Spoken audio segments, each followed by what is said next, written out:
Quais são esses componentes, né? A gente falou, fez todo esse recorte histórico, trazendo ponto a ponto de como é que eles surgem, como é que eles vêm para mercado, né? E aí a gente chega em 2025 com toda essa possibilidade de criar agentes baseados principalmente em modelos de IA generativa, mas a gente é bom lembrar que eles não são restritos somente à IA generativa. A gente pode montar agentes com outros tipos de modelagem ou regras ou sistemas também auxiliares, né? Mas sempre todos eles têm o que a gente chama de componentes básicos que estão sempre estruturados dentro dessa decisão de agentes. O primeiro deles é a questão de sensores, que é essa percepção de ambiente, né, onde se coleta os dados, seja eles por APIs, ou seja por visão computacional, né, usando aí muito a questão do que a gente tem de conhecimento com OpenCV, YOLO e outros tipos de algoritmos, né? E também a questão de conexão com sistemas, com bancos de dados, softwares legados, ERPs e outros tipos de sistema.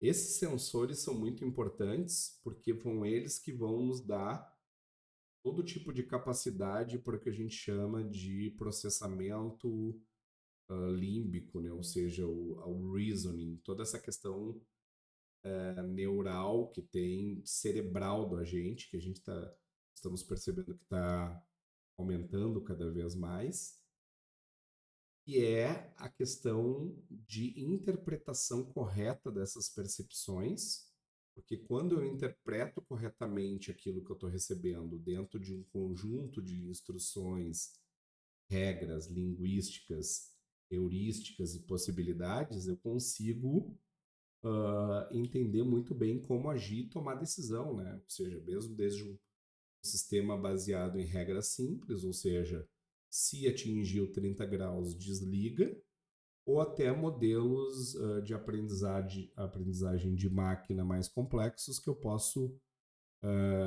olhar a previsão de tempo, rajadas de vento acima de 100 km por hora e entender que aquilo pode trazer uma complexidade de consequências para o meu ecossistema, né? Então, seja eu uma empresa, sistema bancário, de energia, de mineração, né? Ou de logística, né? Com os sensores e os processamentos, esse reasoning, todo esse cérebro, eu posso pensar já nos atuadores, né? Os atuadores, eles são a parte que faz com que os agentes tomem ações. E essas ações são ações das mais diversas, né? Uma leitura de um banco de dados, uma leitura de uma API, o entendimento de uma planilha, pode ser a criação de um e-mail, ações das mais variadas, né? Então, uma ação, ela é algo dentro de um sistema de decisão, com regras bem claras e tarefas bem definidas que foram coletadas por sensores. Por isso que eu tenho o nome de atuadores, né? Se vocês forem ver bem aqui, todos esses nomes também são muito usados em robótica, porque não deixa de um robô ser um tipo de um agente também. Então, além da questão computacional, a gente tem na robótica um tipo de agente inteligente de atuação sensorial baseada em ambiente, né? Esses atuadores podem ser tanto o movimento de um robô físico ou operações em um ambiente digital. Ou também questões híbridas, né? Percepções ambientais junto com uma questão robótica, como eu falei, né? A gente está vivendo uma nova forma de interagir nesse sentido. Mas para isso acontecer, precisa de um componente muito importante, que é a questão da memória. Sempre quando a gente está falando em um agente, nós não estamos falando em um sistema stateless, ou seja, sem estado, né? Ele acontece, apaga e como se começasse tudo novamente.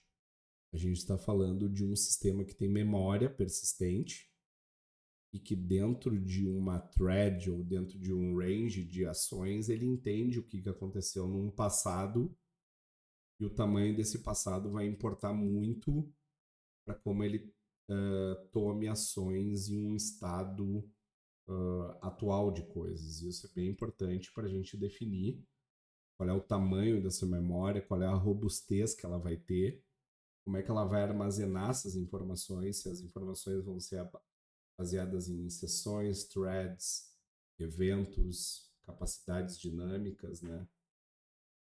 Para permitir aquilo que a gente falou sobre a questão do aprendizado.